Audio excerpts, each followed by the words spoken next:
Plain saris work blouse కేవలం 350 మాత్రమే. ఇంత తక్కువ కాస్ట్‌కి ఇలాంటి శారీస్ దొరకడం చాలా కష్టం. ప్లెయిన్ శారీ వర్క్ బ్లౌజ్ శారీకి డజల్స్ కూడా ఉన్నాయి. కేవలం 350 మాత్రమే.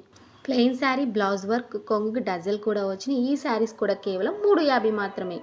అస్సలు మిస్ అవ్వకండి. ఇలాంటి కాస్ట్‌లో శారీస్ దొరకడం చాలా కష్టం. స్టోన్ వర్క్ శారీస్, వీటిని పంచదార శారీస్ కూడా అని అంటున్నారు. కొంగుకు అనేది డజల్స్ ఇస్తారు. బ్లౌజ్కి హ్యాండ్స్కి వర్క్ అనేది వస్తుంది. వీటి కాస్ట్ వచ్చి కేవలం 350 మాత్రం. ఇంత తక్కువ కాస్ట్ బయట మార్కెట్లో మీరు విని ఉండకపోవచ్చు. పట్టు శారీ చాలా సాఫ్ట్గా స్మూత్గా అయితే ఉంది. లైట్ వెయిట్గా కూడా ఉంది. కేవలం 700 మాత్రమే. ఈ శారీ బయట కొనాలి అంటే 1000 నుంచి 1500 వరకు ఉంటుంది. మన దగ్గర కేవలం 700 రూపాయలు మాత్రమే. శారీ మొత్తం సిల్వర్ లైన్, బ్లౌజ్ అనేది ఫుల్ వర్క్ వచ్చింది. కేవలం 250 మాత్రమే.